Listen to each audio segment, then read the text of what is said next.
سلام، به اولین ویدیو من خوش اومدین. امروز میخوام روتین پاکسازی پوستم رو که شما هم به راحتی میتونین تو خونه هاتون انجام بدین باهاتون به اشتراک بذارم.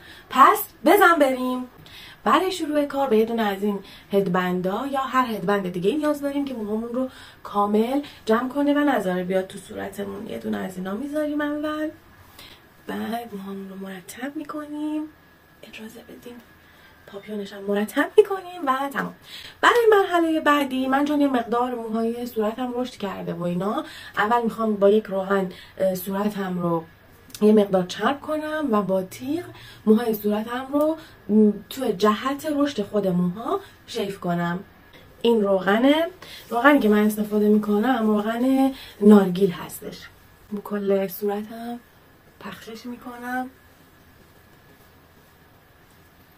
قشنگ باید صورتتون کامل چرب بشن. اینجوری نباشه که چون ممکنه صورت خشک باشه، اینجوری نباشه که چی میگن احساس کنین که این روغن جذب صورت شده و هنوز صورتتون چرب نیست. باید کاملا صورتتون چرب باشه. من یه مقدار دیگه میزنم چون احساس میکنم که کم بودش.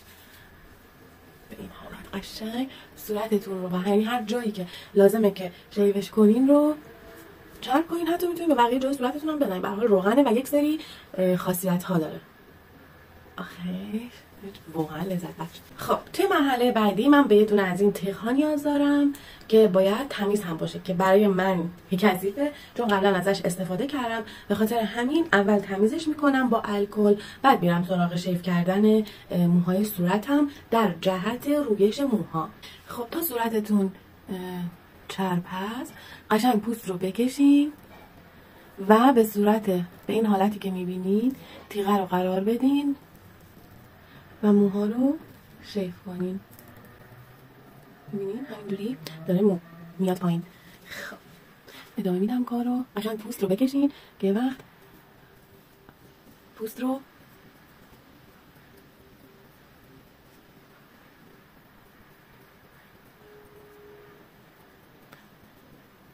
نبرین. نه همینجوری داره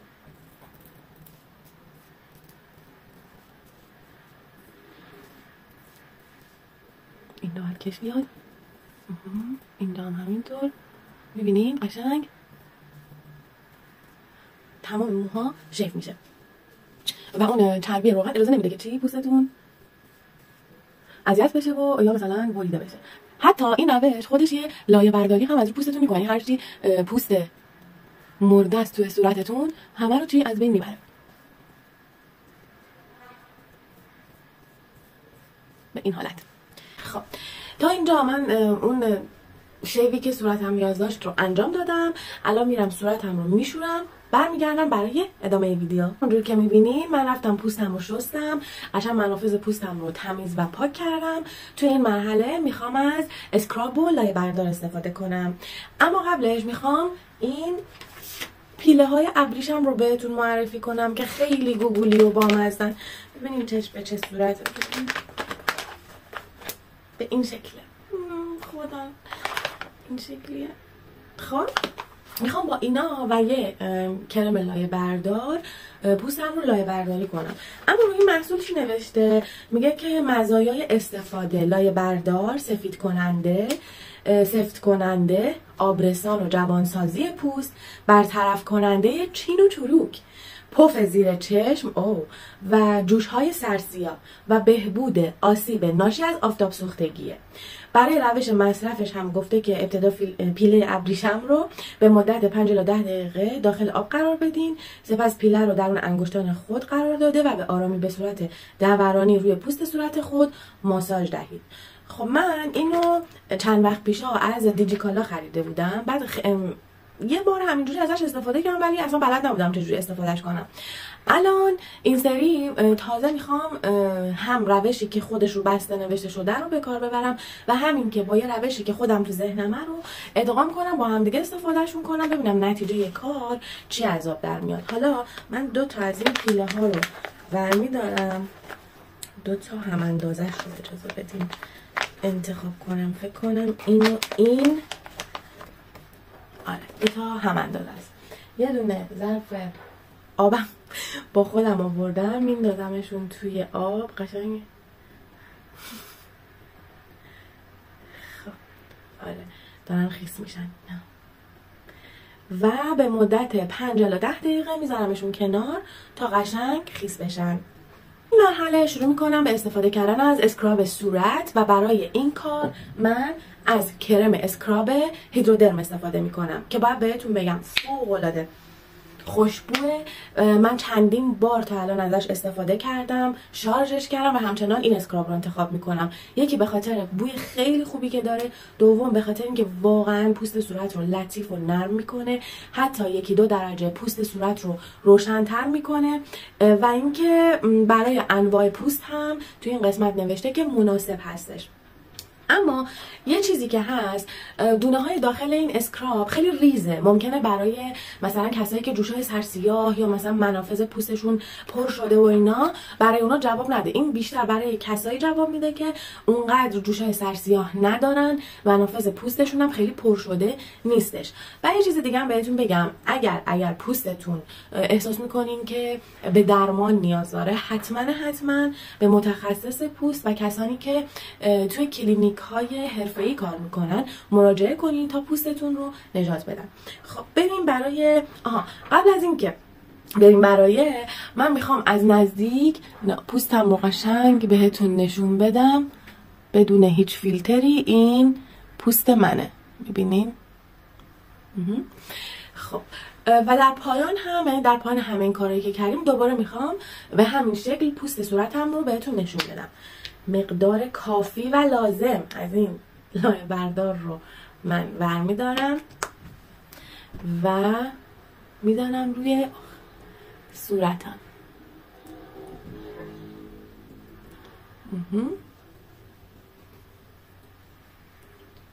و شروع میکنم به ماساژ دادن قشنگ، چون اسکراباش خیلی ریزه شما قشنگ میتونین ماساژش بدین. به این حالت قشنگ ماساژ میدیم. چون کم بود من یه مقدار دیگه هم برمیدارم ازش. ادامه داستان روی بینی خیلی مهمه، دور لب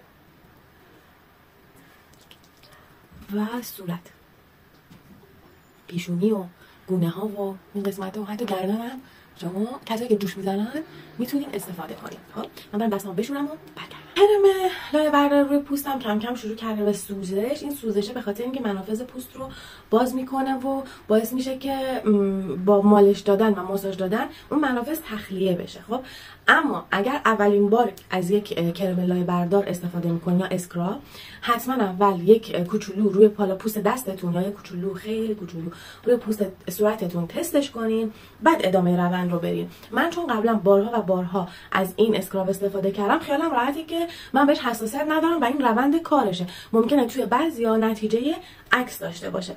حالا میرم سراغ پیله های ابریشم. خب پیله های ابریشمم فکر میکنم که دیگه خیس شده باشن. آره اینجوری نوشته که خب از تو آب درشون میارم. گفته که اینجوری بکنین تو انگشتاتون به این حالت و شروع کنین به ماساژ دادن روی صورت. من اون ترکیبی که میخواستم کار خودم باشه رو میخواستم از این پیلای ابریشم همزمان با اسکرابم استفاده کنم و ببینم نتیجهش چی میشه. حتی یه کوچولو زیر چشم هم میتونین بریم به این حالت. نمیدونم چه اتفاقی قراره برای پوستم بیفته، چون این ترکیب رو اولین باره که میخوام، یعنی دارم تست میکنم. اینجا پیشونی رو به صورت دورانی، اینجاها رو کامل با این پیله های ابریشم ماساژ میدم. این پیلم در اومد. خب این شکلی.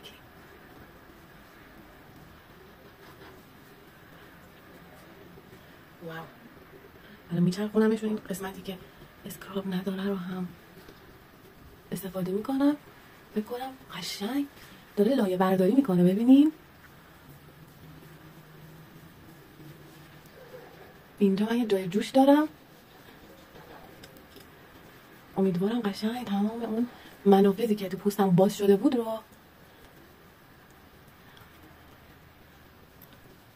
پاکسازی کنه و ببنده. خب فکر کنم این مرحله تا اینجا کافی باشه. توی این مرحله من یه دونه از این بخور کوچولوها دارم برای اینکه این اسکرابه داره خشک میشه. میخوام یه مقدار هم آبرسانی کنم صورتم و همین اسکرابه دوباره یکم مرطوب بشه.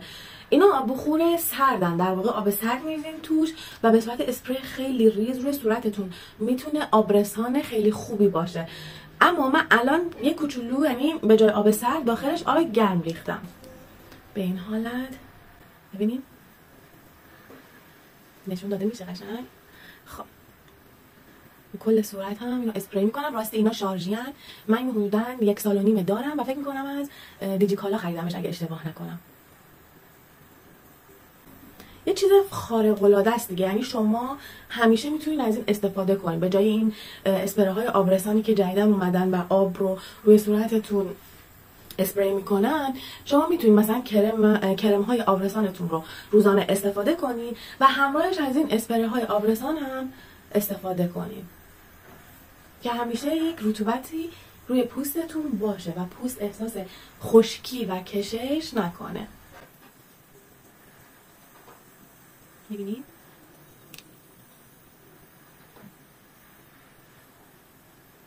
از بالا هم میگیرم که این قطرات آب کل صورتم بشینه به این حالت.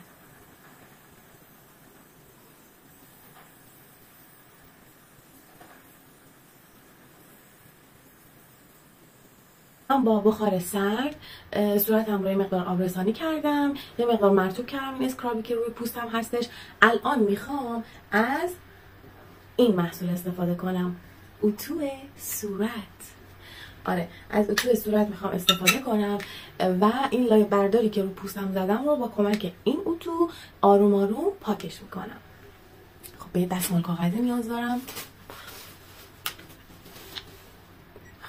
دکمه‌ش رو که میزنیم 3 تا حالت داره: لیفتینگ، مویسترایزینگ و کلینزینگ که من میزنم روی کلینزینگ و به این حالت روی صورتم باش کار میکنم.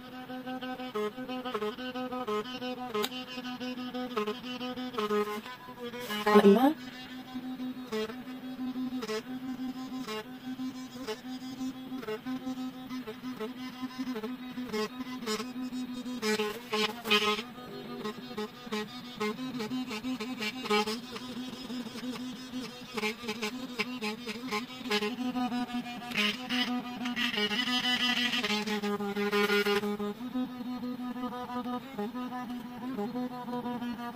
همونجور که دیدین با اتوی صورت روی کل صورت هم کار کردم و حدوداً این اسکراب از روی صورتم پاک شد. الان میرم صورتم رو دوباره با آب میشورم، این اسکراب رو کامل پاک میکنم و برمیگردم. برای ادامه ویدیو با من همراه باشین. من رفتم صورتم رو شستم و برگشتم. همونطور که میبینین پوست یک مقدار روشن‌تر شد و اون خستگی های پوست به کلی از بین رفت.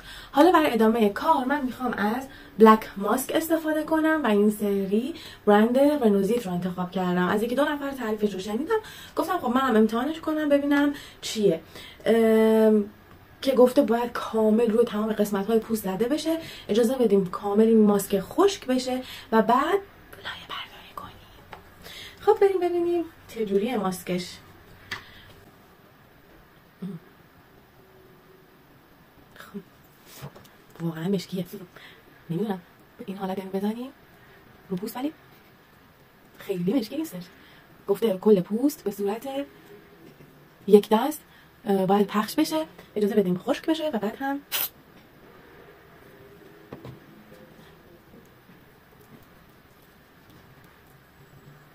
کنده بشه. یعنی من دیدین من مقطع حرف میزنم، یعنی نصف کارم رو انجام میدم، یه کلمه حرف میزنم و میرم ادامه کارم رو انجام میدم، دوباره یه کلمه دیگه. خودم خندم میگیره اینجوری حرف میزنم. الان داشتم بهش دقت میکردم که من چرا دارم اینجوری حرف میزنم، چیکار دارم میکنم. واقعا چیکار دارم میکنم؟ چیه دارم میزنم به پوستم؟ یا با این دیگه چرا نمیای؟ خب روی بینی، روی چیک،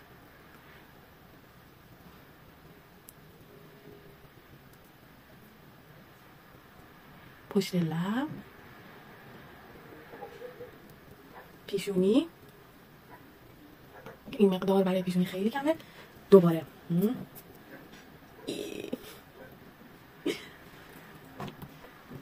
نمیدونم این الان اوکیه مدلش این شکلیه.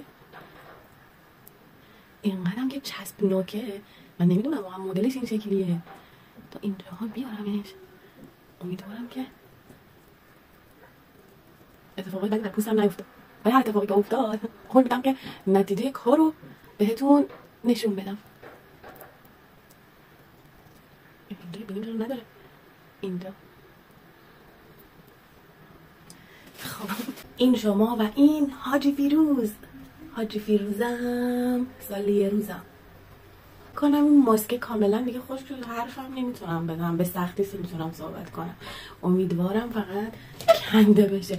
به یه آینه نیاز دارم. کنده میشه از یه جوری چسبیدم این که اولش خشک نمیشد. بله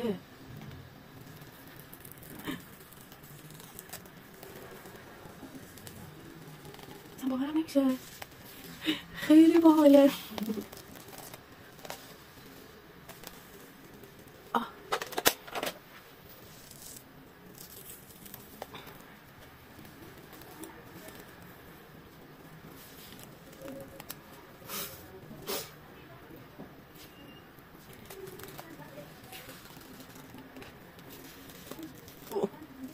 خب اما قسمت پیشونی فکر کنم واقعا هرچی جوشموش سر سیاه بود رو این کند. اون قسمت ها رفته تو موهام، موها نکنه. چرا میکنه؟ خب فکر کنم بهتر باشه بقیهش رو ببرم بشورم، ولی نمیترسم این قسمت از ابرومو که روش بلک ماسک قرار گرفته اینم بکنم. من میرم صورتمو میشورم میام برای ادامه ویدیو. من رفتم اون بلک ماسک رو هم از رو صورتم شستم. توی قسمت بینی واقعا جوشه سرسیاه رو خوب تخلیه کرد. توی قسمت های دیگه هم خب به نسبت خوب بودش، ولی من باز بلک ماسکای برندهای دیگر رو بیشتر توصیه میکنم تا این برند رو، به خاطر اینکه خیلی دیر خشک شد که من در نهایت مجبور شدم با سشوار کاملا خشکش کنم تا اون حالت لاتکسی رو پیدا کنه و بتونم از روی صورتم برش دارم. برای مرحله بعدی من از این ماسک ورقه‌ای استفاده میکنم که اینو انتخاب کردم برای هیدراته کردن پوست هستش. اینو بازش میکنم. خیلی عالی.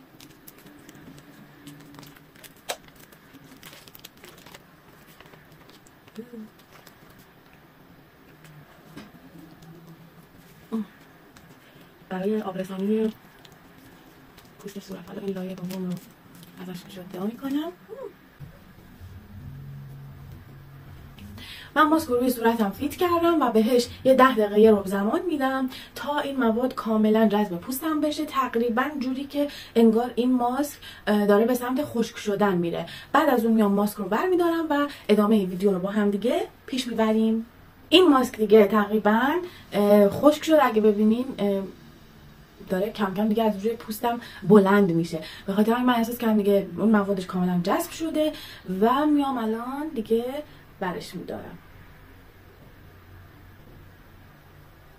آخیش یعنی قشنگ ببینین پوست رو شاداب میکنه.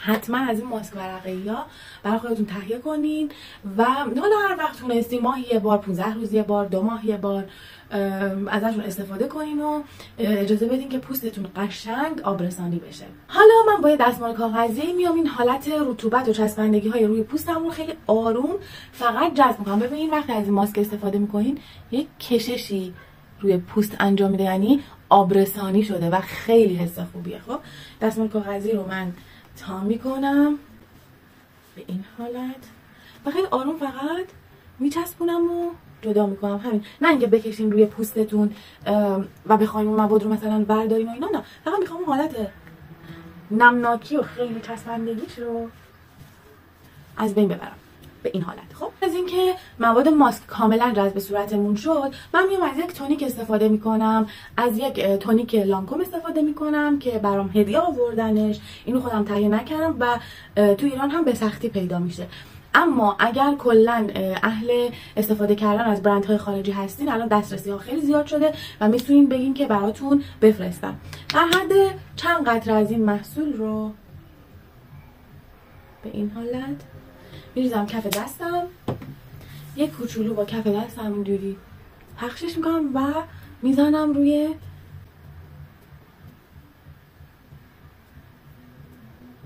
کل صورتم که بیشتر آبرسانیش کنه. یعنی شما هرچی پوست صورتتون رو بیشتر آبرسانی کنین به نفعتونه.